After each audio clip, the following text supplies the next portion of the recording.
So we're starting things a little bit late today because Greg walked in later. And I'm sad because we're actually talking about something really wonderful today. We're talking about the benefits and power of Holy Communion. So starting with the small catechism, what is the benefit of this eating and drinking? Luther says, these words, given and shed for you for the forgiveness of sins, shows us that in this sacrament, forgiveness of sins, life, and salvation are given to us through these words.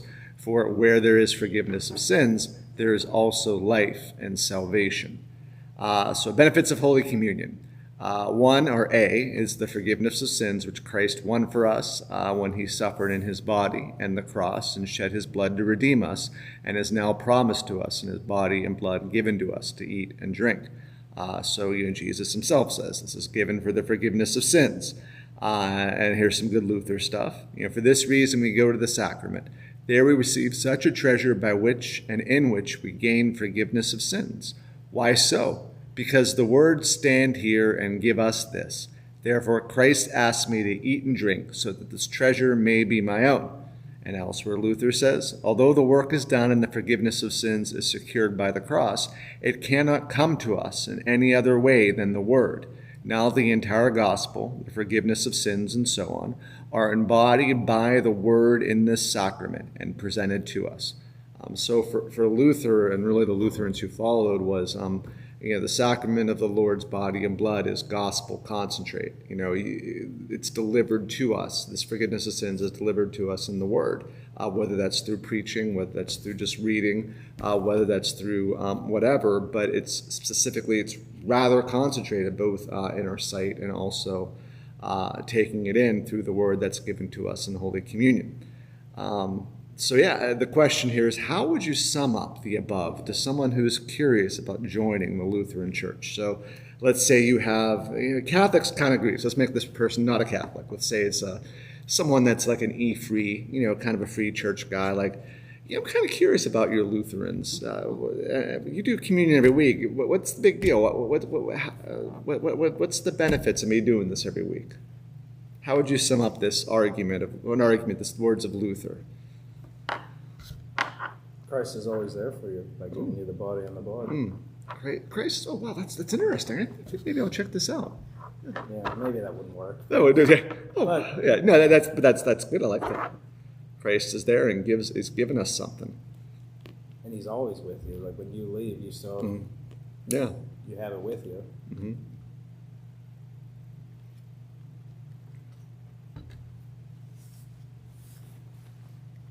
That's hey, buddy, you have this objective forgiveness, and that you need not doubt when you receive it in faith. And so that's wonderful stuff.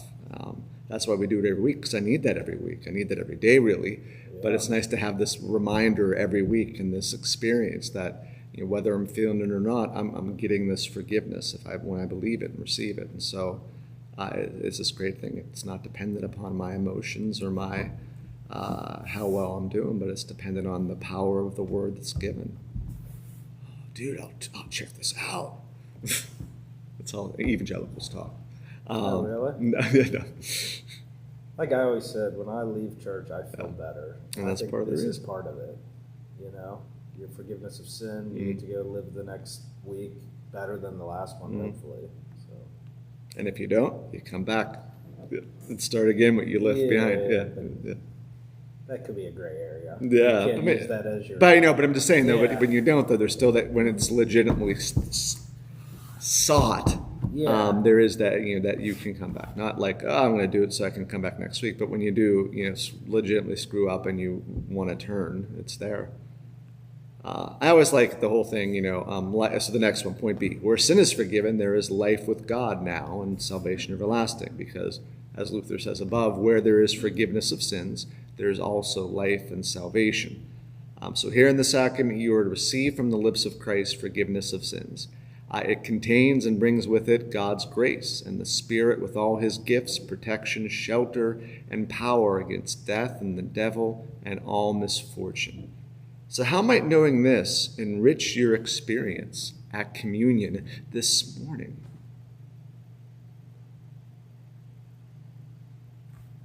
more powerful than what you think. Yeah. Thank you, Greg. We'll let Greg have a good answer. That was good, Greg. Yeah. I mean, that's, if I could even catch an iota of that, I think about the kids who come up for their crackers and are like all excited, but like in the communion, there should be reverence, so I'm not going to get on that. But there's like, I should be as excited as your kids are about getting their crackers, because it's like I'm getting God's grace, His Spirit, all this gifts of shelter, protection, power against death and the devil. That's all being objectively delivered to me at that very moment. That's crazy. That's awesome. Again, I'd walk away feeling a lot happier.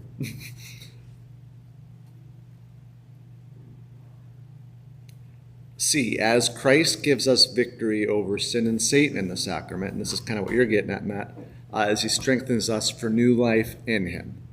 If Christ is in you, although the body is dead because of sin, the Spirit is life because of righteousness. This is a great Luther quote here from the Large Catechism.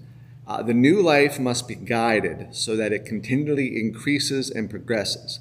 But I must suffer much opposition. It should be it. But it must suffer much opposition. For the devil is, such a furious enemy. When he sees that we oppose him and attack the old man, and that he cannot topple us by force, he prowls and moves about on all sides. Boy, come on, Pastor. He tries every trick and does not stop until he finally wears us out, so that we either renounce our faith or throw up our hands and put up our feet, becoming indifferent or impatient. Now, to this purpose, the comfort of the sacrament is given, when the heart feels that the burden is becoming too heavy, so that it may gain here new power and refreshment. At the age of 44, I've had many of those moments where, like at one sentence there, He does not stop until He finally wears us out, so that we either renounce our faith, not so much on that part, or we throw up our hands and put up our feet, becoming indifferent or impatient. A lot of my prayers around Edgewood are that. It's just like, why you? And just that sort of like that. And so I love that, the purpose. And it's not one of the side benefits. It's the purpose of this sacrament is to comfort us, so that when that burden becomes too heavy, we can gain refreshment and power, and be able, as you said, to we'll just go and do another week, one moment at a time, day by day. If anybody wants to sing, they can. Hello. So we kind of already talked about this. How might partaking of the Lord's Supper this morning bring aid to areas of your life where you feel indifferent or impatient?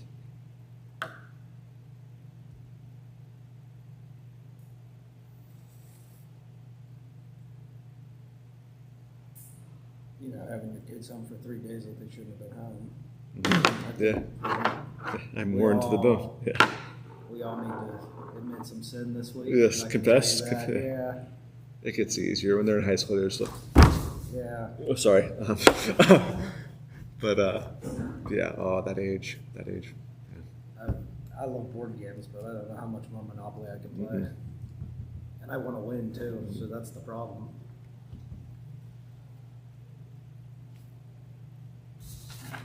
I think it's recognizing that God is in control. Mm-hmm. Yeah. And just trying to, I think, remind yourself, because we have to keep transformed by the renewing of your mind. So by accepting communion, you are in the process of renewing your mind. Yeah. To keep saying, He's in control. Yeah. He will take care of me. Yeah. He'll help me out. Even if you do that detour 30 seconds after you've taken it, He's gonna signal you back. I like that. Well, even, with the storms and stuff, look how it brought the community together. Things like that. There's always, every bad thing has a good thing that comes out of it. You just have to look for it.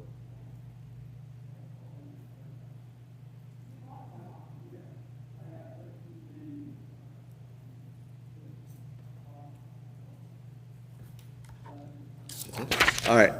And so now we get to the next section of the catechism this week, is how can bodily eating do these great things or do such great things? Luther says, certainly not just eating and drinking does these things, but the words written here, given and shed for you for the forgiveness of sins. These words, along with the bodily eating and drinking, are the main thing in the sacrament. Whoever believes these words has exactly what they say, forgiveness of sins. It is the word, I say, that makes the sacrament and sets it apart. So it is not mere bread and wine, but is called Christ's body and blood. How might you sum up this part of the small catechism?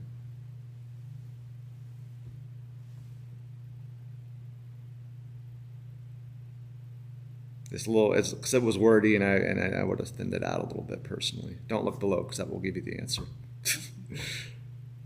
The way I would sum it up is we eat and drink by faith that Jesus' words do and give what they say. Even though I can't understand it, it's Jesus' word that is the power here, not the magical words of the pastor or the priest or the magical going up and eating and drinking it or some sort of sorcery, but rather it's the word itself, Jesus' word, the same word that he spoke 2,000 years ago, is alive and active today.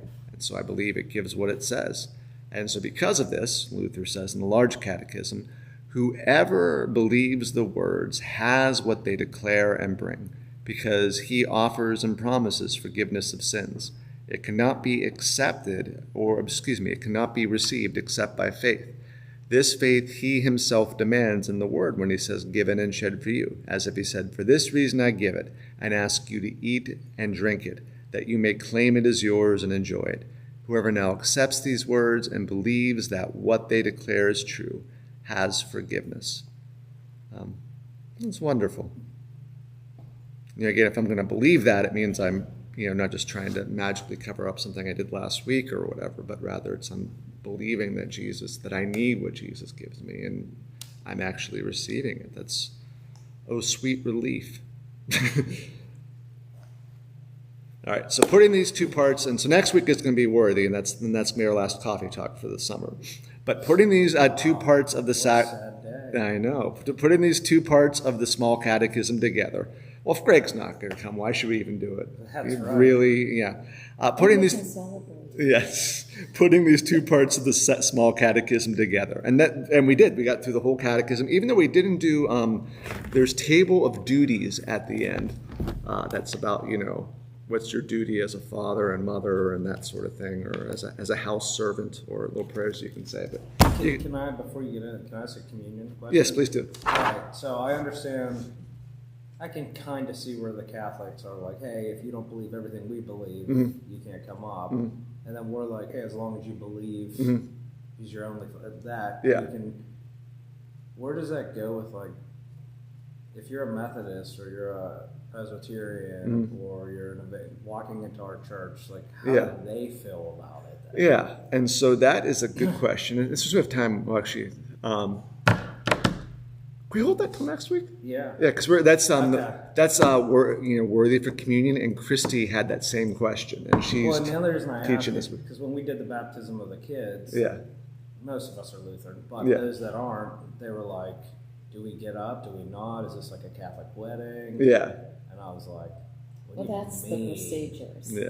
And I was like, what do you mean? And I was like, and we went through it, and everybody was confused at that point. I was like, you take communion, and all right, we can wait till next week. Yeah. I hope I come next week. Yeah, and there's debate about that within the Lutheran Church. So you have the LCMS, who's closed like the Catholics. Yeah. And so there's logical, consistent arguments on both ends. And I read a lot of LCMS theology because they just have better theologians than the NELC does at this point. So I get their argument, and so.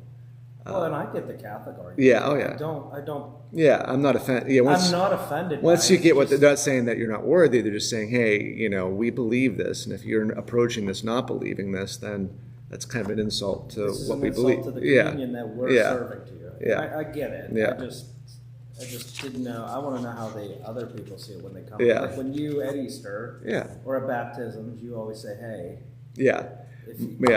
Well, I guess I could go. My one issue and why I would never, not never, I should never say never, why I can't side with like the LCMS, because the LCMS's thing, well, let's talk about it, what the heck.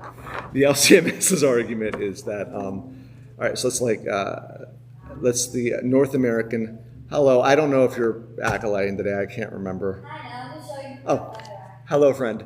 My name is Addison. Hi, Addison. Nice to meet you. Oh gosh, I just don't understand how hard it is with my brain to teach. So the LCMS, let's say you get the North American Anglican Church. They are our Anglican Church North America. They're a very Orthodox group, have wonderful beliefs, very similar to the Lutheran Church, right? But they're just different on several fronts. And one of them would be how Christ is present in communion. And so for the Reformed communion, it would be Jesus is present in the sense that he lifts our spirits to receive him. So it's all spiritual. There's not they take it that extra step of interpretation where Lutherans are like, we take the word as the word. It is because Jesus says it is so. There we take it in. We're following in the footsteps of John Calvin. The Reformed people or Anglicans would say our spirits are lifted. It's just as real.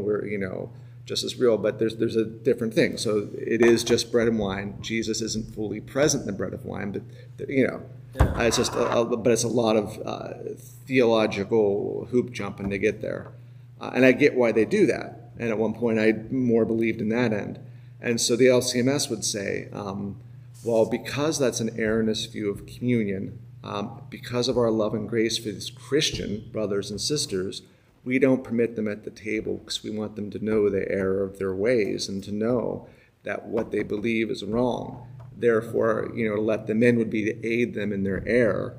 And so they're not doubting these people's salvation. They believe that they're faithful people in Christ. But because these Anglicans don't believe what we believe in communion, we don't want to aid them along in that. And the same thing with the NELC, us, North American Lutheran Church. We are not in full communion with the LCMS. We get along really well with them, have basically the same beliefs, but because we are willing to let Anglicans commune with us, because we're willing to let Presbyterians, Baptists commune with us, they would say you are enabling them in their error. Therefore, we don't want to enable you in their error of enabling them in their error. But who are we? Yeah. Put that judgment. Like, I think we do the right thing. I'm just giving you that would be their argument. So logically, consistently, it makes sense to me. And so for example, when you have to go back all the way to when Luther was arguing with Zwingli, who was the Reformed guy that was one of the first to say, well, it's a memorial. It's simply this. It's not. That other idea is too Catholic, and so Luther stopped giving Zwingli and those who were his disciples communion. And they were like, well, how dare you do that? We're Christian brothers and sisters. And Luther said to them in his letter back, you are tramping on the words of Christ our Lord. How can I give you communion when you're actively trampling on his words? And so there's a little bit. I just think if you can get somebody into your church. Yeah. And that's So that's the argument. So share the love. Yeah. So where I struggle personally, and why I probably would never go full LCMS, is that it's like, I came, like a lot of those Baptists in our church right now, I came into Lutheran through the back door. And so, I came in basically through the Anglican door and started taking communion in a Lutheran church, pretty much as a functional Anglican, so I wasn't believing the Lutheran things. And that was that way for probably 6-7 years until I really understood the Lutheran beliefs. Now, what if I was in that journey of accepting that sort of different viewpoint? I got instantly stopped from taking communion. It would have been like, that would have been stunning, and I would have had no idea, or whatever. And so the way I look at it is, Jesus' words are so, even though we believe as Lutherans his word does what it says, it's still a big leap. And there's a bazillion viewpoints in Christianity about that. And so I have all these people coming in from different whatever, that's not, number one, it's impossible to please. Number two, it's just like, that prevents somebody like me from coming into this Lutheran part of the fold, because it really, I slowly did come to the right I'll call it the right viewpoint. But at the same token, that's why I would never be ready to go, well, yeah, we should close it off. People have the different viewpoints. No, I don't know. I don't think, you know. Yeah, Makes you feel like I was at a mass on Yeah. Friday morning at a Catholic, Yeah. and I didn't go to communion, and it makes you feel like you're an outcast. Yeah. Yeah, Yeah, and like, it's like I believe in this. I'm here. Yeah. I want communion, Yeah. but I Yeah. didn't go because I was trying to honor what. They Yeah. did. And that's good. 100%. Yeah. I think it's, once I understood why they do it, it made me feel better. Now what I get is like, I just mourn because that's just this reminder that we're not all one Yeah, in but Christ. does it make you feel better when you realize why you can't do it is because of other things you don't believe in? No, because it's more of, I understand their logic and I don't take it personally. Where before I'd be like, how dare they? So Yeah. more you're okay with like the institutional thought of it. Yeah, I'm just like, okay, I understand that priest isn't doing that or the Catholics aren't doing it because I'm unworthy. They're doing it because this is what they believe. Right. And they don't want me to step on that belief. And So it's institutional. It's Yeah. not Bible-wise. Yeah. It's just the institution. yeah. Like it makes me a little, I'm not like, yay, they're making me sit this one out. Well, I just... Yeah, but at the same time, it makes me, okay, it's not because they're saying I'm not in Christ or I'm not this one. Yeah. Here's what bothers me the most. I go to Catholic weddings all the time. I look around, and the people taking communion never go to church at Yeah. all. They're opposite of everything. And Yeah. I sit there and I go, but he can go. Yeah. But and that's where I sit there, and I know lots of them. Yeah. They're terrible people. Yeah. But they're there for the show at that point. Yeah. But where should they be? If they're terrible people, they should be in church. Yeah. Should be in That's church. what I always Yeah. try to say is Yeah. when somebody says the people in church aren't necessarily good people, it's like, and that's where they should Yeah. be. Well and said. I'm not necessarily a good person. You know? Well, but- Oh. but-